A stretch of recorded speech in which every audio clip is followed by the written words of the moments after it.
आज जवान नौकरी नहीं देख रहा है, आज जवान समाज का हित देख रहा है। अच्छा, आज तो मेरे दिल में चार चल रहा है कि भाजपा के लोग कमरे में पड़ के क्या क्या सोच रहे होंगे। सर पे टोपी असमा की और झंडा बसपा का, और कैसे समाज के लिए लड़ रहे हैं नौजवान, आपने देखा। ये हमारी लड़ाई अधिकारों की है, पार्टियों की लड़ाई नहीं है।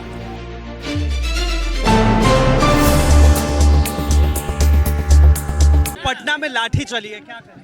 ये ऐसी लाठियों से हम लोग नहीं डरते। जब समाज के लिए कुर्बानी देने की बात आएगी तो लाठी गोली से नहीं डरते हम लोग। लाठी गोली खाएंगे, अपने अधिकार बचाएंगे, जेल मुकदमे सहेंगे, समाज के लिए संघर्ष करेंगे। हम समाज पे मरने मिटने वाले लोग हैं, हम लाठी डंडों से डरने वाले लोग नहीं हैं। आपने आरक्षण अभी तक पूरा नहीं किया भाई। 15% आरक्षण शेड्यूल कास्ट को है, 4 या 5% मिला है। 27% आरक्षण ओबीसी को है, 6 या 7% पूरा हुआ है क्लास 1 से ले क्लास 4 तक, और 7% करीब आरक्षण 7.5% आदिवासियों को, उसमें से 3 या 4% पूरा हुआ। आज तक आपने हमारे हकमारी को रोका ही नहीं। जो डकैती हमारे अधिकार है उसको आपने रोका नहीं, तो आपकी मनसा पे हमें शक है। हमें अपने भाइयों को अगर अधिकार मिलता है उसका कोई विरोध हम लोग नहीं करते। हम तो चाहते हैं कि हमारे भाइयों को अधिकार मिले और हमारी जो एकता है वो बनी रहे, लेकिन हम उनको सरकार की कठपुतली नहीं बनने देना चाहते। मैं अगर कोई टिप्पणी करता है कम पढ़े लिखे, काम नहीं करते, नौकरी करते, मैं इस बात को स्वीकार नहीं करता। हमारा समाज है, हमें उसका हाथ पकड़ के ऊपर उठाना है, हमें उनकी हिस्सेदारी का ध्यान रखना है, लेकिन हम अपने लोगों में बंटवारा नहीं होने देंगे। इस बात को भी सुनिश्चित करना, संकल्पित करना हमारी जिम्मेदारी है। आप एक मजबूत आवाज के रूप में उभरे हैं पार्लियामेंट के भीतर और तमाम मुद्दों पे आपने अपनी बात रखी। क्या बदला पिछली बार से इस बार? आप सब लोग गवाह हैं। आप बताओ, पार्लियामेंट में सबसे पहले सरकार को ललकारने का काम चंद्रशेखर आजाद ने किया था, नहीं किया था? और क्यों किया था? क्योंकि हम सरकार से को समझते हैं, सरकार को जानते हैं। और आप ये बताओ, अगर ये विरोध नहीं होता तो ये 45 ज्वाइंट सेक्रेटरी सरकार बना रही थी, क्या ये बनते नहीं बनते? बताओ। पहले 63 बना रखे लेटर एंट्री के जरिए। मैं फिर कह रहा हूँ, आज समाज ललकार रहा है और उस दिन हमने ललकारा था, और ये ललकार तब तक जारी रहेगी। क्या तो हमारी आवाज को कुचल दिया जाएगा या फिर हमारे लोगों को अधिकार मिलेंगे। हम बेवकूफ लोग नहीं हैं, हम बाबा साहब अम्बेडकर को मानने वाले लोग हैं। और सत्ता में बैठे लोगों को देखिए, किसी प्रदेश में लाठी नहीं लगी अभी। सबसे पहली लाठी अगर लगी तो बिहार में एनडीए की जो सरकार है उनके नेतृत्व में लगी, जिस सरकार ने आदेश दिया कि लाठियों से पीटो, आंदोलन कुछ लो। और उसका परिणाम देखिए, एक एसडीएम को पीट दिया। उनको पीटना है, उनको ये नहीं देखना कि वर्दी से बाहर जो है वो SC ST OBC है, वो अधिकारी कर्मी, उनको पीटना है। उनका लक्ष्य है पीटना। वो लाठियों से हम लोग डरने वाले नहीं। हम लाठियाँ छोड़िए, हम पिछले आंदोलन में हमने कुर्बानियाँ दी थी, हमने शहीदगी दी थी। हम लाठियों से नहीं, हम गोलियों से नहीं भी डरेंगे।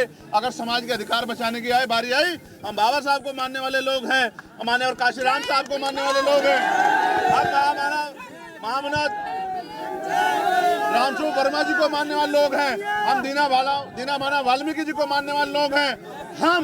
मैं आपको स्पष्ट कर दूं, लाठी क्या, गोली भी चल जाए, हमारे खून का कतरा भी बह जाए, हम अपने अधिकारों को इतनी आसानी से सरकारों को छीनने नहीं देंगे, लूटने नहीं देंगे। मैं फिर आपको कह रहा हूं कि लाठी गोलियों का हिसाब आने वाले समय में समाज सूद समेत करेगा। इस बात का भी मैं सरकार को वचन देता हूं, और मैं सरकार को भी चेताता हूं। शांतिप्रिय आंदोलन है, संवैधानिक आंदोलन है, मर्यादित आंदोलन है। इसको कुचलने का, साजिश करने का काम अगर किसी भी सरकार ने किया, मैं चंद्रशेखर आजाद, भीम आर्मी आजाद समाज पार्टी के कार्यकर्ता होने के नाते वचन देता हूं कि उस सरकार को तख्ता पलट करके रख देंगे हम लोग। इस बात को मैं फिर कहता हूं, अब वो दिन चले गए कि हमारे खून से कोई होली खेलेगा। अब वो दिन नहीं रहे, अब वो दिन चले गए। और फिर मैं कह रहा हूं, एनडीए सतर्क हो जाए।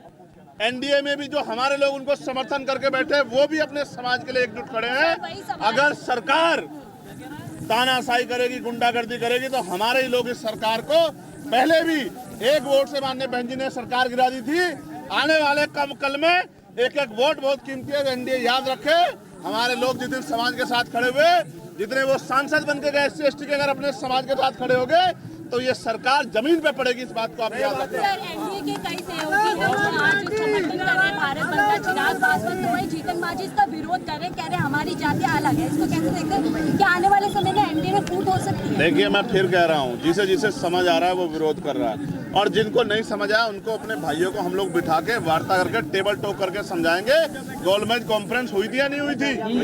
आंदोलन के बाद भी रास्ते होते हैं। हम अपनी एकता को टूट नहीं देंगे। जिनको चुनावी लाभ चाहिए हमारी एकता को अलग अलग करके, वो अलग लोग हैं। हमें अपने भाईचारे को बनाना, हम लोग टेबल टॉक करेंगे, हम उनके बीच में जाएंगे, हमारी जिम्मेदारी है, हम उनसे वार्ता करेंगे और उनसे कहेंगे कि बताओ कहाँ समस्या है, उस समस्या को हम लोग मिलकर दूर करेंगे। आप बताओ, अगर किसी के बड़े भाई को हक मिलेगा क्या छोटा भाई विरोध करेगा, या किसी के छोटे भाई को हक मिलेगा क्या बड़ा भाई विरोध करेगा?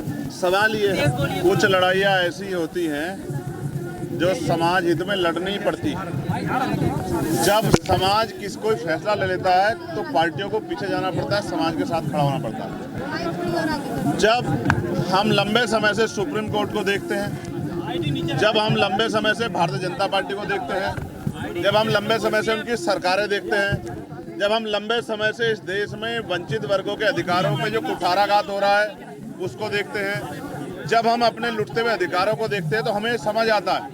मैं आपको याद दिलाता हूं, डॉक्टर बाबा साहब अम्बेडकर ने कहा था कि संविधान कितना भी अच्छा क्यों ना हो, चलाने वाले हाथ अच्छे नहीं होंगे, उनकी नीयत अच्छी नहीं होगी, उनकी नीति अच्छी नहीं होगी तो अंततः संविधान बुरा साबित होगा। आज हम ये देखते हैं जिस तरह से लेटर एंट्री करके, जिस तरह से निजीकरण करके, जिस तरह से संविदा ठेकेदारी आउटसोर्सिंग करके आरक्षण को पिछले चोर दरवाजे से खत्म किया जा रहा है, ये किसी छिपावा नहीं है। अभी भी 2 दिन पहले हमने जोरदार तरीके से विरोध किया, तब जाके 45 ज्वाइंट सेक्रेटरी जो चुपचाप बन रहे थे पिछले दरवाजे में बंद हुए, और अभी भी सिंगल पोस्ट निकाल कर जिस तरह से आरक्षण की धज्जियां उड़ाई जा रही है, ये भी छिपावा नहीं है। आज का जो बंद है, ये बंद सरकार को चेताने के लिए, सरकार को संदेश है, राज्य सरकारों को भी और केंद्र सरकारों को, कि वो दिन चले गए कि एक लाठी से कोई पूरे गांव को हेक देता था, वो दिन चले गए। अब हम लोग तैयार हो चुके हैं, अब कहीं से भी एक भी अधिकार हम लोग अपना जाने नहीं देंगे। आरक्षण पे चोरी, आरक्षण की हकमारी नहीं चलेगी, हमारे अधिकारों पे जो डाका डाला जा रहा है वो नहीं चलेगा। जब समाज सड़कों पे घूम रहा है तो नेता ही बाहर बंगलों में क्यों रहे? नेता को भी सड़कों पे रहना चाहिए। मैं 2-3 जगह घूम के लोगों को आश्वस्त करके, जो लाठियां बिहार में चली उनकी जानकारी लेके, तमाम तरह से उन पे जो है सवाल खड़े करके, जिस तरह से बीमार में आजाद समाज पार्टी के नौजवानों को हाउस अरेस्ट किया गया, थानों में बंद किया गया, उनकी गाड़ियां रोकी गई, तमाम अधिकारियों से लड़ता हुआ अपने वॉर रूम का संज्ञान लेके अब यहाँ हूँ पिछले लगभग 1 घंटे से, इस बात के साथ कि हम जुल्म जाति स्वीकार नहीं करेंगे और हम आरक्षण पे किसी भी तरह का हमला स्वीकार नहीं करेंगे। मैं एक बात और स्पष्ट करना चाहता हूँ, ये हमारे भाइयों का मामला है। हम बेवकूफ़ नहीं कि अपने भाइयों से लड़ेंगे, हम अपने भाइयों से, डीएससी के जो भाई हैं, इस आंदोलन के बाद उनसे भी बैठ के बात करेंगे, और अगर कहीं कुछ ऐसा लगता है कि कहीं ऊपर अप डाउन हो रहा है तो उसको बैठ कर सुलटाएंगे। अब हम इतने पढ़े लिखे हो गए कि हमें किसी तीसरे की जरूरत नहीं कि वो आके हमारा इंसाफ करे। अब हमें किसी बंदर की जरूरत नहीं कि वो रोटियों को बंटवारे में इंसाफ करे। हम सरकार की नीयत को जानते हैं, समझते हैं, हमें सरकार की नीयत पे खोट है। हमें ऐसा लगता है आने वाले कल में आरक्षण को, जातिगत जो आरक्षण मिला है उसको आर्थिक आधार पे ले जाके, पहले जो ईडब्ल्यूएस किया गया, जो आरक्षण पे बहुत बड़ा हमला था, जिसको तमाम पार्टियों ने समर्थन किया था राजनीतिक बचाव में, जो कि गलत था, और अब जो है एक और जो फॉर्मूला और उसके बाद कोई नया फॉर्मूला लाके इस देश में जो बाबा साहब अम्बेडकर ने संवैधानिक आरक्षण दिया है, संरक्षण के तौर पे, हिस्सेदारी के तौर पे, उसे खत्म करने का प्रयास किया जा रहा है। हम लोग इसे किसी कीमत पे खत्म नहीं होने देंगे। जब तक हमारे शरीर में लहू का आखिरी कतरा रहेगा, हम आरक्षण की भी, संविधान की भी, अपने लोगों की भी, सरकारी संस्थाओं की भी, और जो क्लोजम से बने जज हैं, जहां all India judicial services commission बना के SC, ST, OBC और सामान्य जाति के बच्चों को मौका मिलना जज का, वो जो लूट खसोट हो रही है उसको भी हम लोग रोकने का काम करेंगे। हम इन सरकारों को, मानववादी सरकारों को दिन में तारे दिखा देंगे, ना भाईचारा टूटने देंगे, ना अपने अधिकार लूटने देंगे, और किसी भी कीमत पे जब भी सरकार द्वारा कोई हमला होगा हम लोग घर नहीं बैठेंगे। संकल्प के साथ आज हम लोग मैदान में। जो टिप्पणी है सुप्रीम कोर्ट की, वो